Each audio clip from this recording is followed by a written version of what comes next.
Today I wanted to go over some basics about C++, and I kind of listed them out here so I had kind of a script to go by, so don't forget anything. So what you see right here is my text editor called Atom. It's a pretty good text editor. I recommend it. It's created by GitHub, but this tutorial is about C++, not the editor. So I've created a basic program, and so the first thing I want to do is kind of go over how to compile a basic program. So I went ahead and created a file in a directory. I then opened a command prompt, and this is in Windows, but the commands will be the same regardless of what operating system you have. I went to the directory in which my file was in, so I created this directory C++ tut in my desktop. And if you don't know how to change a directory in the command prompt, I'll go ahead and I'll go one above in the file structure tree. So if I type cd, which stands for change directory, and 2 dots, I can move up one. So now I'm in my desktop directory. If I type dir, it'll list all the files that were listed in that directory. And now I'm going to go ahead and go back to the directory I was just in. So I'm going to cd into C++, and I just hit tab to autocomplete that. So now I'm back in the directory I was. If I type dir, you can see that there is my miles.cpp program. CPP stands for C++, and that's the program that I'm in right now that I'm editing. To compile this, I'm using a G++ compiler, and so if you use a different compiler, your command will be different. The file that I want to compile is the miles.cpp, and I want to write the output to a file, which I'm going to type miles.exe. And there's no errors given back, so that's how I know it worked. And I can type dir, and you can also see confirmation that the file is there.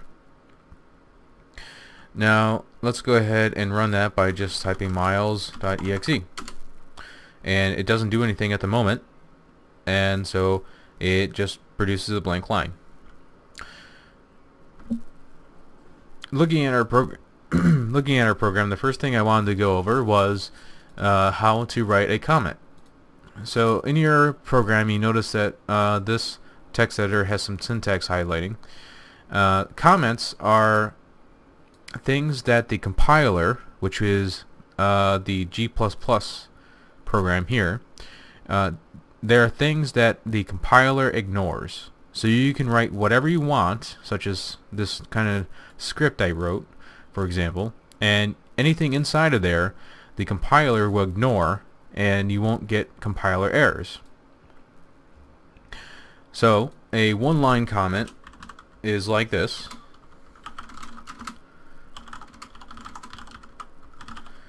And if you want to do multi-lines, you should do it like this.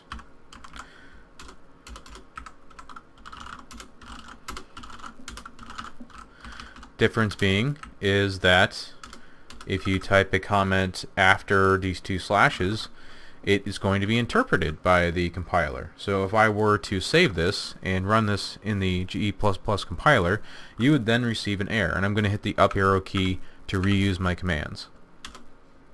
And here's the error. So it interpreted it because it wasn't encapsulated by a comment syntax, so it didn't have 2 slashes in front of it, and that's why it failed. So now I'm going to go ahead and save the file after I edited it and rerun the same thing. So now I have no more errors in my program. And for future reference, if you want more information about the commands for G++, you can type G++ --help, and this will bring up a list of all the commands that are available to the G++ compiler.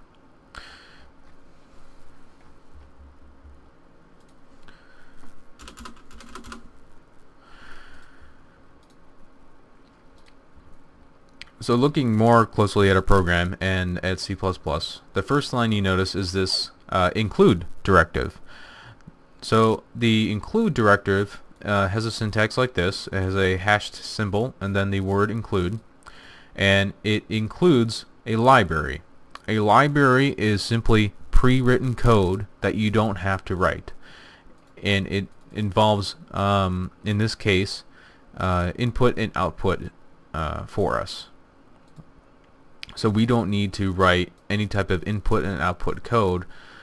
We can simply use the programs that are already written inside this library.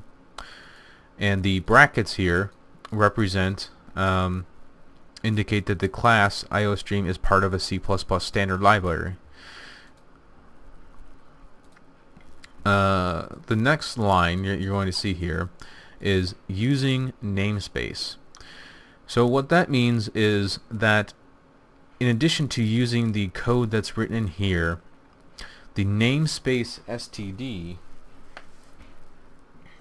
indicates that we will be using objects that are named in a special region of the C++ compiler called namespace std, which std is standard for short.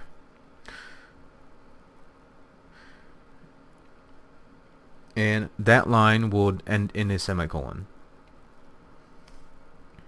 So we're going to be using any group of code defined here is going to be encapsulated inside of our namespace std for standard. There are several different types of namespaces you can use in a C++ program. For a majority of the ones you're going to see in this video, you're going to just be using this one.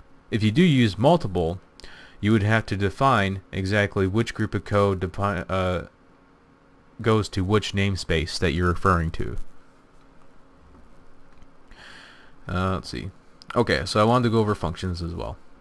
So now looking at my main function, you notice first that it has a data type in front of it, and it has the name, it has two parentheses, and then it has a curly brace, some code, and then an ending curly brace. And that is the basic structure of all functions. A function is simply a group of predefined statements that are set out to complete like one objective or multiple objectives, depending on what you want to do. Specifically, this one function is very special. The main function is special because the G++ compiler will look specifically for main and run any code that is inside of the main function. When you pass parameters to the G++ compiler when it's compiling, the parameters will be sent to this function and you can execute them here. I'm going to go ahead and write another group of code here, one line.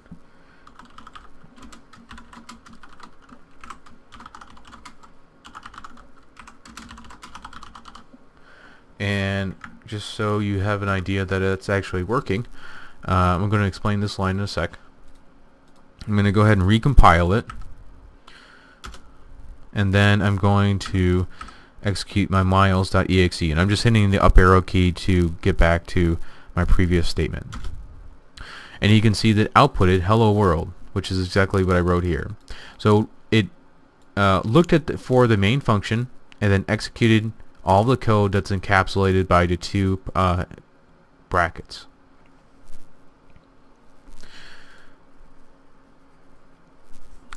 So looking at this function, you know that it returns a data type. So beginning in C++, this part might be a little bit frustrating to understand, and it might not be completely necessary to understand at first. But think of this as a worker, like a very small machine that once it's done doing its operation, it returns to you with something. That something in this case is 0. And so we need to define exactly what type of information this function is going to be returning. In this case, 0 is an integer. So that's why we type int there. If we were to return a character, this would not work, I think. Let's go ahead and compile that and see what happens. Still compiles.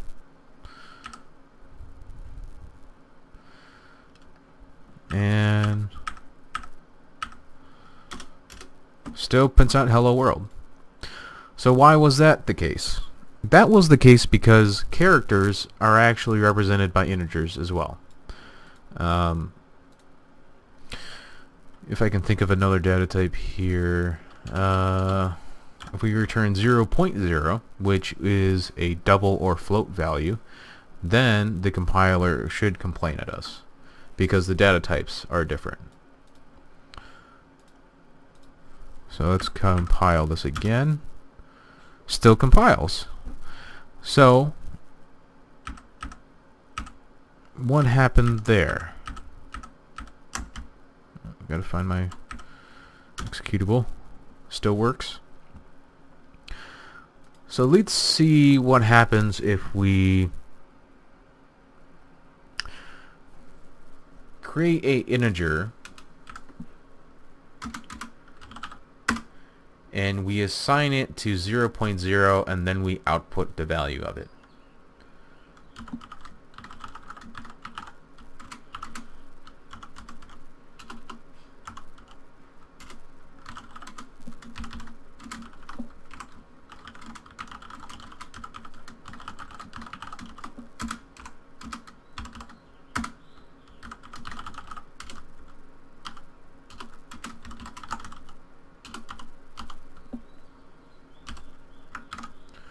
So let's see what happens with this. So we're going to go ahead and compile it.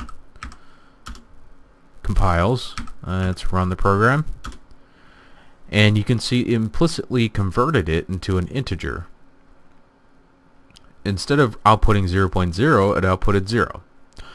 So the compiler did that for us on the fly, which is kind of nice. So what other things can you think of that aren't integers that we can put here? That isn't an integer, so let's compile that and see what happens.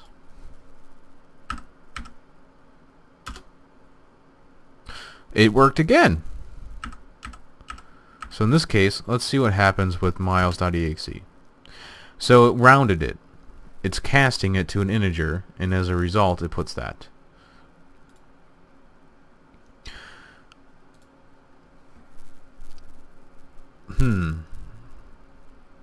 So instead of us expecting an integer to return here, let's expect a character be returned, or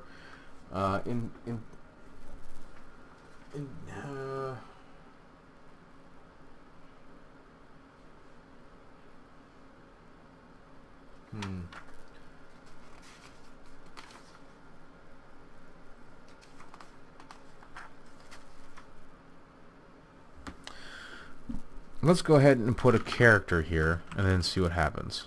And we'll return 0.0, which could be converted to an integer, and then that 0 is actually a character value. So my guess right now is that this is still going to work. And this is a little bit more advanced for beginners, but it's kind of fun to see what the compiler does. So it still worked. Our program outputs everything like it did before, and so it's still working. So I think we learned a little bit about variables, which is kind of a next chapter I was going into. So I won't get into it now, and if you don't understand it, it's fine. Don't worry about it. I'm going to go ahead and put this back to where it was.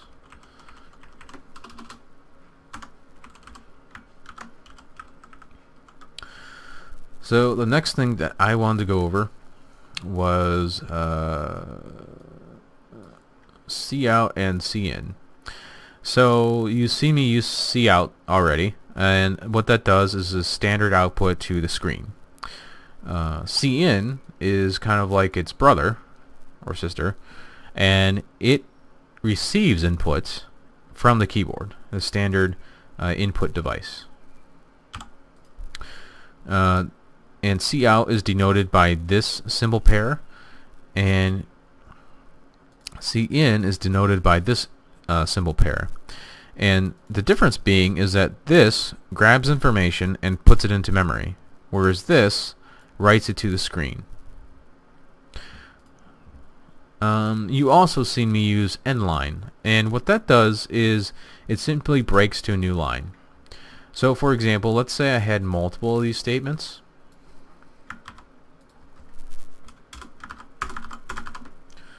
And if I run this, it should say hello world 4 times. So I'm going to compile it, and then I'm going to execute it. And it says hello world 4 times. Now the reason hello world is on a new line every time is because of the endl keyword. If I were to remove these, you'll see that hello world would appear on the same line. So I'm going to compile it, and I have a compiler time error, so it's not expecting a semicolon there, so I'm going to remove these things and then put a semicolon at the end to define the end of a statement. And let's go ahead and run it again. So compile that time, run the program, and you can see hello world appears 4 times on the same line. So as a result of not having endl, the output is no longer broken up into multiple lines. It's all in one line. So that's what endl does. It simply breaks to a new line, and that's it. So now let me go over seein, and then this short video should be complete. So I'm going to erase this, and let's get some input from the user. So I'm going to type seein, or I'm sorry, I'm going to type some message to the user first.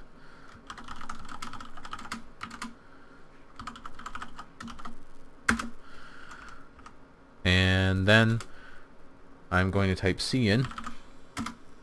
Then I'm going to type the opposite bracket angles, and then I'm going to write this into a variable. And we need a variable before we can write to something. So I'm going to go ahead and create a variable here, and it'll just be an integer. And then, so whatever the user inputs, I'm going to write to memory into the variable my first bar. And then I'm going to go ahead and see output the value.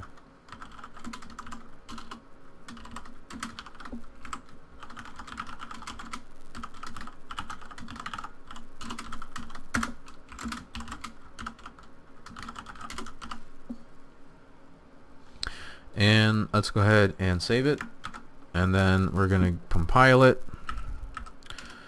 It compiles, and then run the program, and it's going to ask me to enter a number, and then it outputs the number. Simple as that. And this is where programming becomes hard, because once you start taking input from the user, you have to take into account all of the keys on the keyboard. And users do crazy stuff. They are having a blast behind the keyboard, and it's up to you to prepare for whatever they enter. And we can go further into that in later videos. But for now, thanks for watching. I hope you learned something. Have a nice day.